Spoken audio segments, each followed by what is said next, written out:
Welcome to our review of the quarterfinals of the Women's Rugby World Cup. What has been a spectacular World Cup so far and continues again for another 4 games. It's only getting spicier as the top 4 ranked teams in the world have gone through. What do we think of the round, Bonnie? Yeah, it was a fun round. Loved your word of spicy. But it was a good round. We got to see some more exciting rugby. Yeah, obviously very disappointed at the moment. Gutted for us. So a little bit not my happy self. But no, definitely a great spectacle of rugby as we've seen. And just adding to how cool this World Cup is.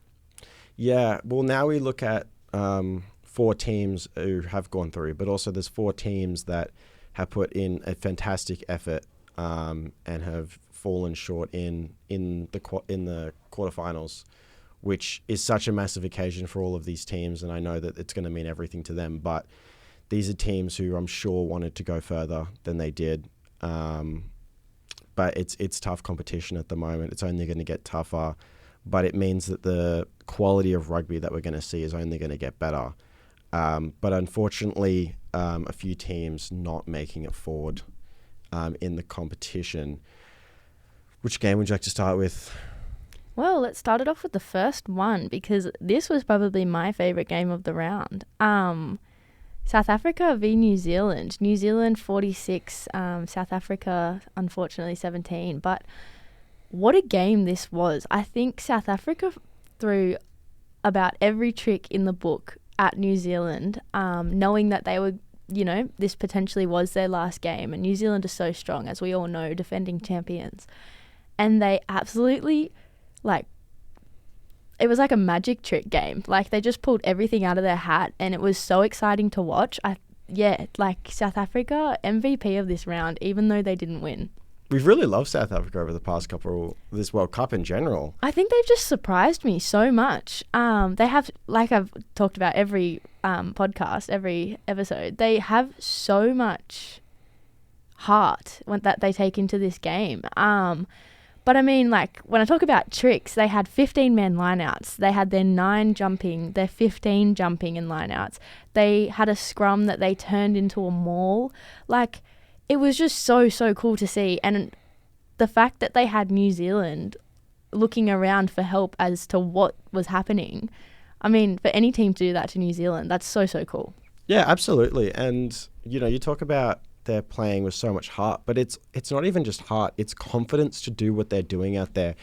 And it pays off. The first 40 minutes, we're tying at 10-all between what is the 3rd ranked country in the world at rugby versus what is currently the 10th. And you're like, wow, where has this come from in a World Cup that seems like the strong teams only seem to be getting stronger, and South Africa are going toe-to-toe with New Zealand is something very, very special out of the first 40. But yeah, pulling every trick out of the book and finding a new book and pulling out of there, because I don't know where they came up with this, but it's innovation in rugby. I've seen it a little bit across the World Cup in general, but without fear, with all confidence, really just backing themselves and innovating in rugby with this game. Yeah, definitely. I think anyone who watched that game was surprised to see it 10-all at half-time. I mean, that's an amazing achievement from the South African women. I mean, for them to even score first in that quarterfinal game, they put the pressure onto New Zealand straight off the bat. So honestly, props to them. And like I said, MVP of this round by far. Yeah, no, absolutely. I think also it's important to mention, usually in these mismatch games, we see quite a lot of trick plays and whatnot in just any sport. But to do that and to actually apply pressure and to not look silly and to look really going toe-to-toe and to strike fear in what is the New Zealand side, probably one of, if not the favourite to win the entire World Cup, is super impressive. But across the board, we see them win in possession 55% to 45. In territory 55 to 45. In possession even stronger, 65% of possession goes to South Africa. So they had their chances and they were good with the ball and making sure to retain it and apply pressure. Because, even the first half alone, 81% possession in the first half. Like, just smart, proud rugby, and applying so much pressure to New Zealand. But also, in the same time, it just shows just how effective New Zealand can be with a small amount of ball, only 19% in that first half, and still coming away with 10 points. Yeah. No, it's like so cool, like we've said. But honestly, as we've seen this whole comp, New Zealand are just so strong. Obviously, took a bit to warm up in that first half, but second half came out, absolutely blitzed them. I've talked about Braxton Sawson-McGee every podcast almost, but she's the 18-year-old winger fullback. She's sitting now with 52 points to her name, the top points of the whole World Cup at 18 years old. I mean, for New Zealand to come out with an 18-year-old who can do this, it just shows what their future's going to look like, and it's so exciting. Yeah, and it also, this game says so much about the coaching staff as well, because you take it back into the sheds, you have a talk about like what's working, what's not. They obviously have seen a few mistakes that their team are making out on the field. They fixed those up and adapted the strategy, and next thing you know, they've put on 6 tries in the second half, 6-1 tries in the second half. And so I think it talks about just how strong the systems are over there in its entirety, of not just building up great players, but playing super, super effective rugby. Yeah, well, that's it. And having an effective team. I mean, they're such a connected team. You watch them play and the ball flows between the hands of almost every player, every try. So, yeah, they're just such a connected team, and that shows on field and I think off field as well. So, yeah, props to New Zealand, and I think, they're definitely one to be reckoned with in these semi-finals. Yeah, absolutely. And talking about South Africa, they'll be very interesting coming in 4 years if all of this innovation and allowing their systems to build up really strong players are going to give them an opportunity to really make something and try to go to the next level next time around. Yeah, 100%. I think they've made their country proud, and it's been a really good campaign for them. But that wraps us up for New Zealand and South Africa. Now on to a little bit of heartbreak for us and many of the people listening in. Canada and Australia, we made it to the quarterfinals. We unfortunately could not go any further, losing 46-5 to Canada, what is the second best team in the world at the moment and has so much talent and has looked really good this World Cup. Yeah, they're just expansive rugby. Like, they just completely split us through the middle, ran around us through the sides. Like, they just play such a different style of rugby to us, and we just don't know how to defend it quite yet. But no, it's been really, really cool to see them play. And just what they did to the Wallaroos. I mean, we tried everything in defence, and their offloads, the way that they run, their short lines, like I said, they just split us, unfortunately. So, yeah, Canada are just showing exactly what their nation can do as a rugby nation. And it's different, it's expansive, like I said, but it's a really fun style of rugby to watch, even if it was against our Wallaroos. But it's such a good style of rugby to watch. So I definitely think there's lessons we can take from that game. And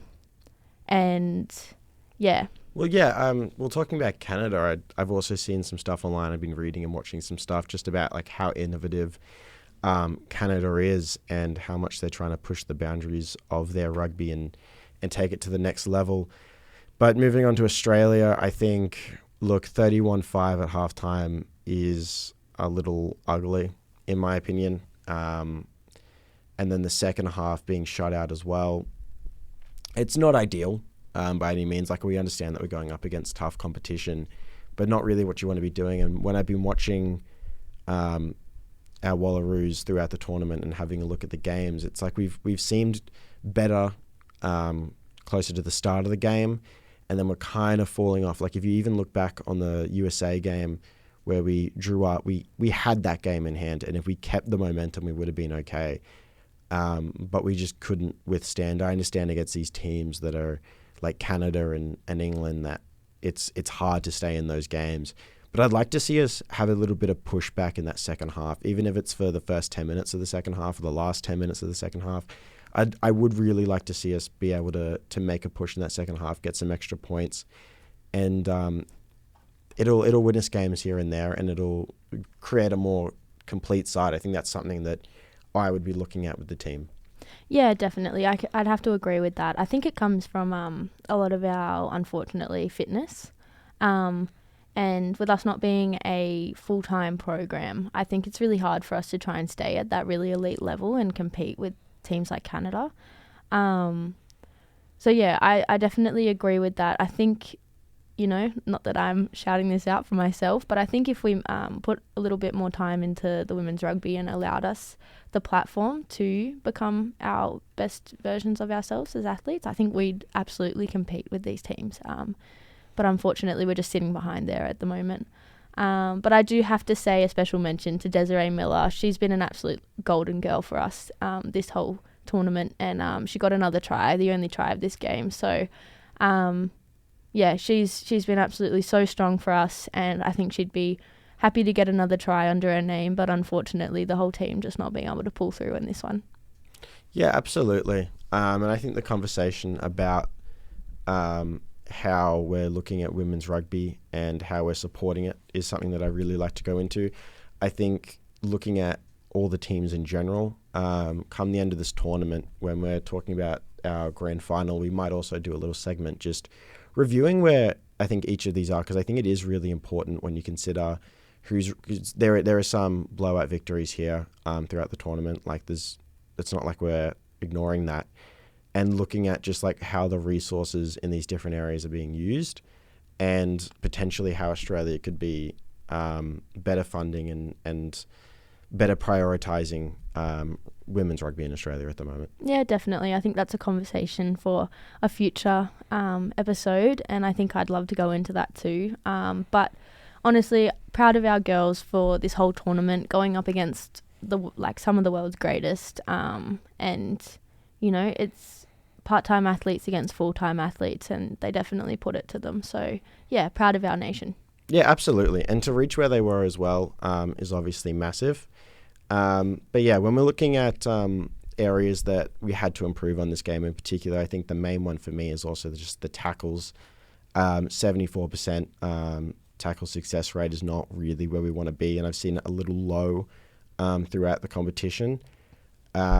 Which is I think defense we could be a little stronger in against all competitions, but overall, with a home World Cup in 4 years, I think we're all really excited to see what we can do with a bit of extra investment. Obviously, you'd hope that would come alongside that, and with some time to keep improving on our talents. Yeah, 100%. And I think in a quick conversation now about that, you look at what England's done for their home world side, and it's been incredible. The support that they've had, the facilities that they've allowed the girls to use, the promotion, the media, it's all been amazing. And I think that's definitely something we need to look at towards, even our men's World Cup, because our men are in 2027, our women are in 2029, and I think it's something that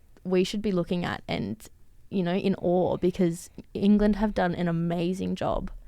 So I think we need to definitely listen to that, look at that, and then look at ourselves. So yeah, absolutely. So it is exciting if we get all around it.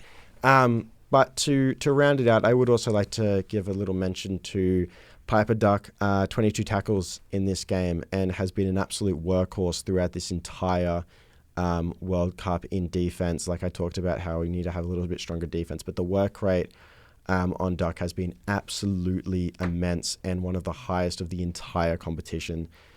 So an absolute amazing World Cup from her.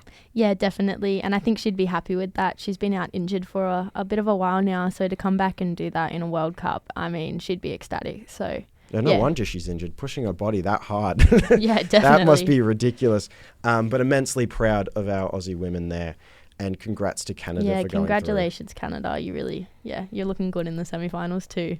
Yeah, and what is another really entertaining game, probably one of the best of this World Cup so far. We had France versus Ireland, 4th and 5th going up against each other, and it was as tight as it sounds. Oh my gosh, the comeback from France in this game was just ridiculous. It was 0-13 Ireland's way at half time. I mean, if anyone was watching that game, it looked like Ireland were all over it. And then for France to just come back in that second half and not allow Ireland to score any more points, but score 18 of their own, like really showed how strong they were.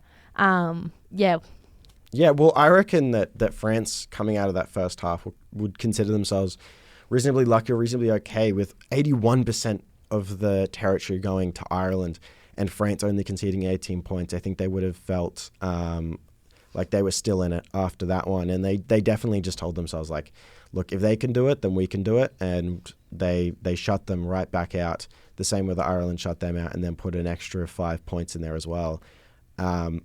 Amazing work from France. And yeah, a little bit of history between these two.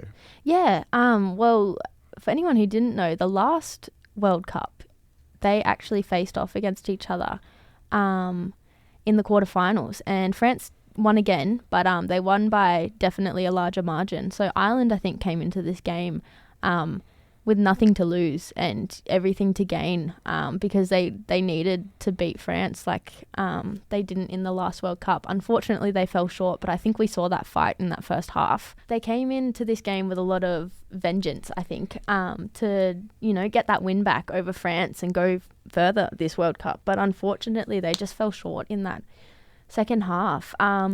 It wasn't from lack of trying. I mean, in that second half, they had a 35 phase play, and France held them out for 35 phases. They were 5 meters away from their line when this first started, and France just kept holding them out, forcing errors until they forced a huge one where they actually turned the ball over. But for France to stay in the fight for 35 phases in defence, that is so hard.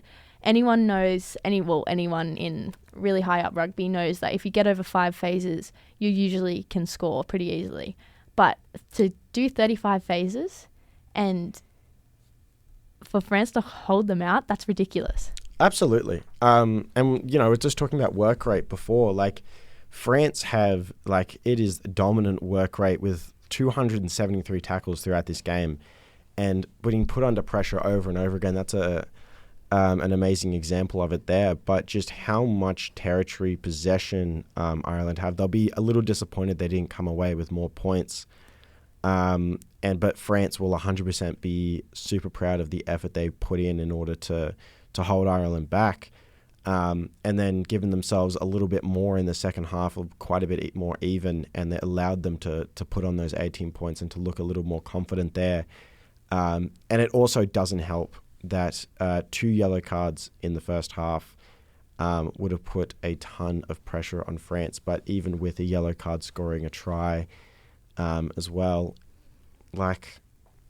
France, absolute amazing work. There's areas to clean up, and if they're going to go toe-to-toe with these top sides, they're going to need to clean up a little bit. But in defense, they're going to be put on a heap of pressure in the next game. But if they can sustain it and put in the work rate that they did here, and then continue to then come back and put on 18 points, despite how exhausted they must have been after all those tackles, I think they're in pretty good stead to put in a fight next week.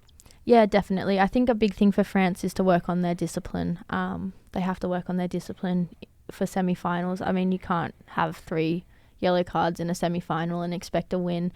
It's not to say you can't do it, but you need to have much better discipline than that. So I think that's going to be definitely their focus going into next game.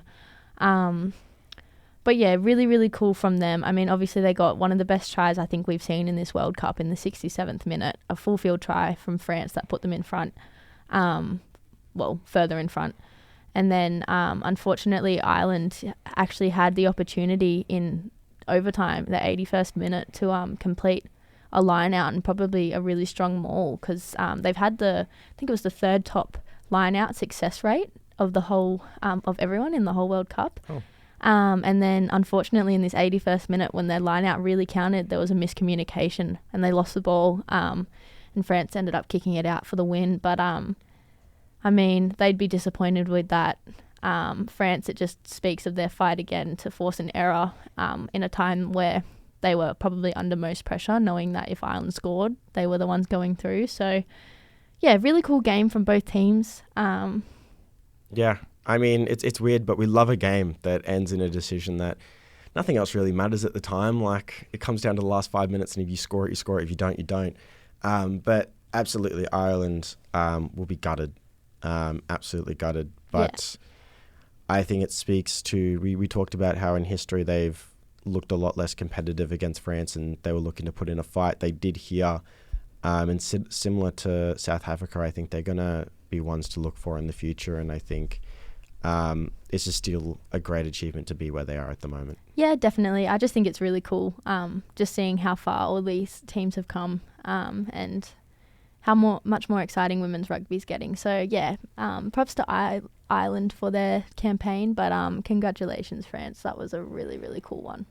And to wrap up the quarterfinals we've seen this week, we have England, the home nation, looking extremely strong in a 40-8 win against Scotland.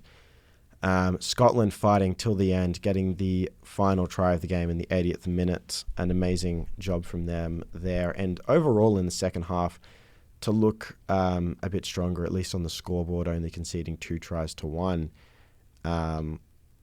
But yeah, a dominant game from England. Yeah, definitely. Another sold-out crowd for them again. Yeah, England are just so dominant, and I'll talk about them in a second. But Scotland, we talked about them last episode. They were just so happy to be back in quarterfinals, as they deserve to be with their campaign this year. So, yeah, I think they should be really proud of themselves and to be able to get a try, even if it was the last one of the game and only one. Against England, I mean, any team could be happy with that. So, yeah, really, really cool from them. But talking about England, they are just incredible, so strong. Yeah, really cool style of rugby. I mean, they've got 31 consecutive wins. That's the world record for consecutive wins. And for the women's English team to do that, that's, yeah, remarkable. Absolutely, and we've talked about they're going to want to go for 33 this time around, because they need 2 more in order to claim what they think is rightfully theirs, and something that they probably wish they had in the last World Cup and missed out. So if you want to talk about vengeance, an amazing word that you came up with before, this I think is where England are trying to claim it, I think, against the world at the moment, and they've got the backing of all of England behind them. But yeah, a really strong game from England overall. And yeah, I'm sure Scotland will be happy to be back in the quarterfinalists once again, but 57% line-out success is not going to be a leading factor if they want to do better there. And overall, like, it's tough, because every game we talk about when you're going up against England, it's like, well, yeah, they're just so good. And I think it's going to take a long while till Scotland get to that point. But 100% there is an opportunity for Scotland to keep getting better, and already in 6th in the world. Like, we saw their similar competition like France and Ireland, and just looking to push in above them, and hopefully next time get a little bit luckier. And not having to verse England in the quarterfinals, maybe can do one better there. But overall, it's high quality rugby. It's at the highest level, and England are dominating that. Yeah, I mean, they're dominating on field, they're dominating off field. I mean, like, they're home nation, as they should be, but everyone's in love with England. They have just such a spirit.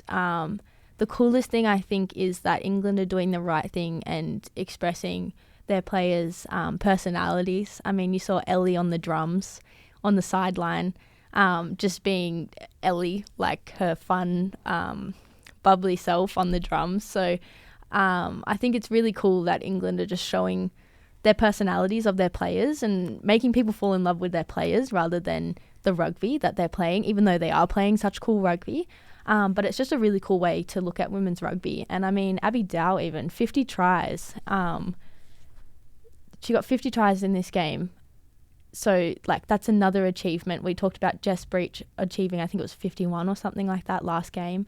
They're just they just keep getting better and better. And like I said, it's these individuals that we're learning about, but you end up falling in love with their team because, they're just doing the right things. I think it's tough to be the best in the world. It's horribly tough to be the best in the world, but it is even worse, even harder to be the best in the world and still loved by every other team and every supporter.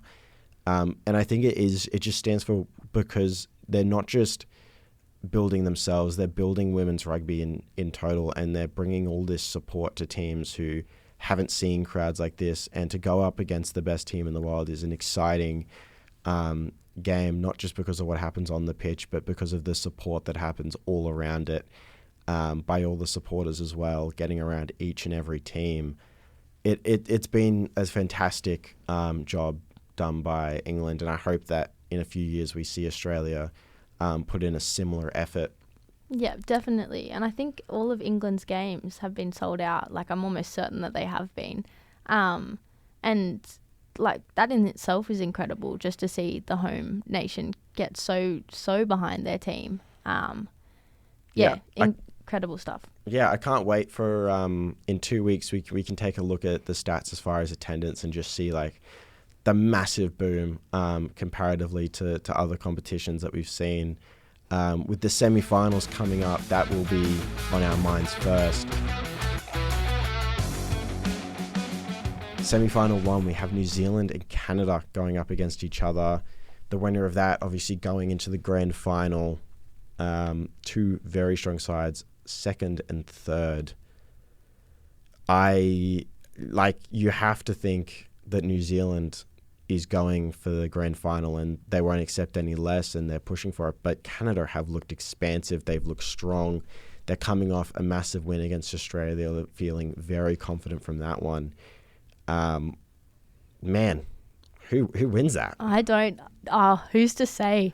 I mean, I think this is probably going to be the most exciting game we've seen of this whole tournament so far, because we're finally getting down to the nitty-gritty best sides. And like New Zealand, Canada, they have been so strong. They haven't showed, many, if any, of their weak spots. I think this game's going to be really, really tough for both sides. I think they play very different styles of rugby, but I don't know what we're going to see. I don't know whether it's going to be high scoring, low scoring from both sides, or whether one team's just going to blitz it, but it's just going to be whoever shows up on the day and whoever stays in the fight the longest.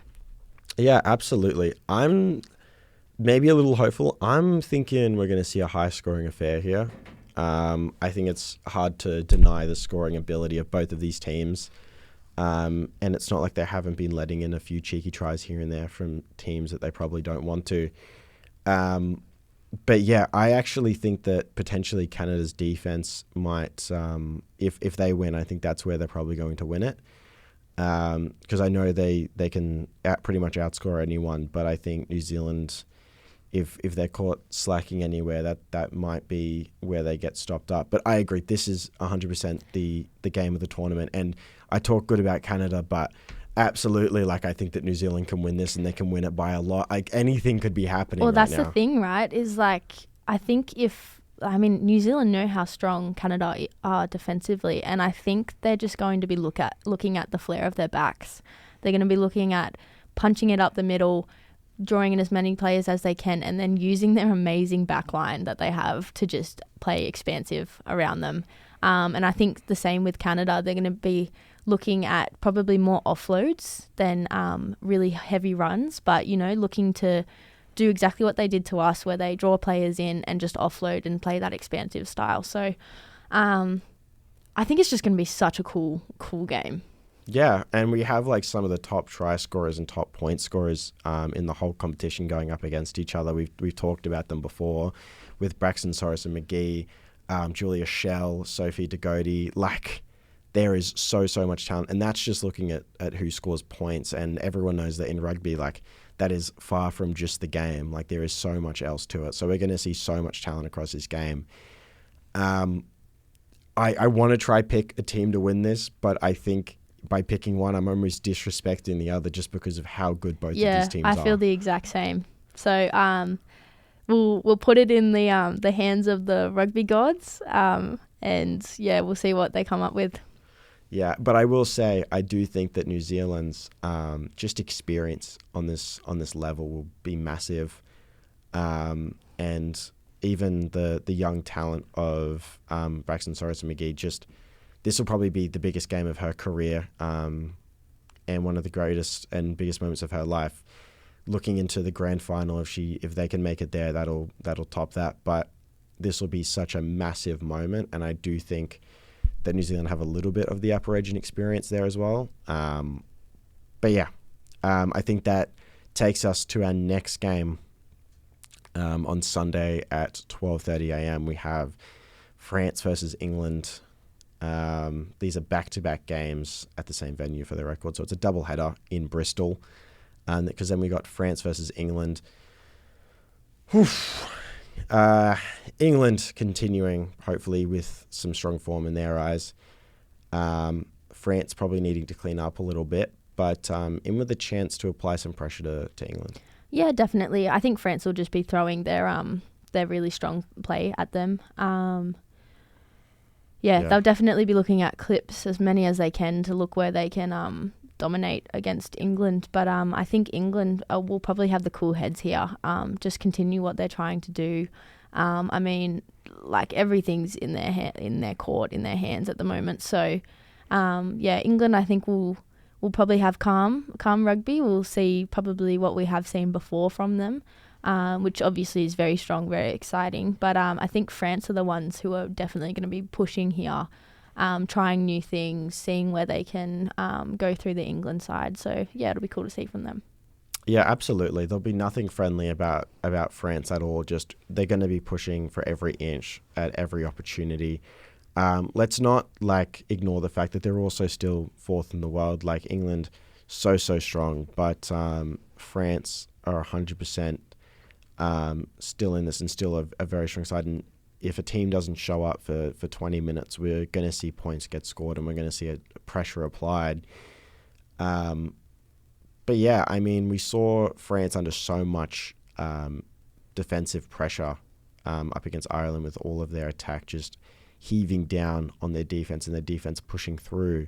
So we could see potentially DNA of that in this game. We could see a heap of pressure by England not coming up with the points that they want. England could get frustrated, and we could see 20, 30 minutes that really throws the game on its head a bit. But absolutely, England are in the driving seat here, and it is a little bit theirs to lose. But I'm sure France will be looking at it with opportunistic eyes. Yeah, definitely. I think they've got everything to gain, like you said, and yeah, they'll be throwing everything they can at it. Absolutely. But either way, for both of these games, none of these teams' tournaments will be over come the end of these games, because thankfully, we don't just have a grand final coming up. We have a double header where we also get the loser of these two games fighting it out for third place, which I think is super exciting as well. Yeah, super important, I think, too. Obviously, I think every team that enters this World Cup, they all have a place. But, for these top four teams that have made it this far, it's a big achievement, and they definitely deserve to fight off for as high as they can get. Absolutely. So yeah, plenty of super high class rugby to come. A bit less games than we're used to, only 4 this week. But it allowed us to talk a little more. Yeah. Next week we're gonna get even more time. Honestly, we might just play it and just react to it. But yeah, plenty for us to talk about going forward. But that wraps us up for what is the preview for next week. Yes, and we are so excited. I think I'm so excited for this round. It's probably the most excited I've been, because we just get to see such cool rugby. So, yeah. Absolutely.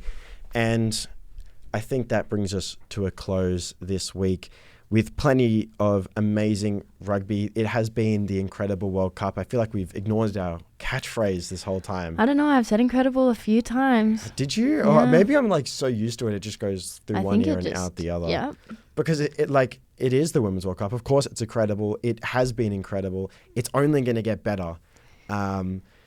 And I hope that we get as many eyes as possible. I know it's tough for Australian fans at the moment to keep paying attention after what was a disappointing weekend for us. But do not forget, this is the world's game and it is everyone's game. And I want this World Cup to really prove that. And I want it to continue to be just as impressive as it has been. And to finish just as strong as it's gone, if not stronger. Yeah, definitely. But yeah, no, I'm excited. We've got incredible rugby ahead of us, and I'm so excited to talk about it next week. Absolutely. So that was Cupside Commentary. Make sure to tune in to Stan Sport to watch all of these games live. If not, it's okay. We'll be here. And we'll be here to talk about it. Actually, interesting enough, the World Cup final is actually also on free to air on 9. So keep that in mind for your Sunday morning. Keep an eye out for it. But that's been Cupside Commentary. I've been James. And I've been Bonnie. I hope you enjoy the rest of the World Cup. If you miss it, tune in. We can't wait to talk about it. See you next week. See you next week.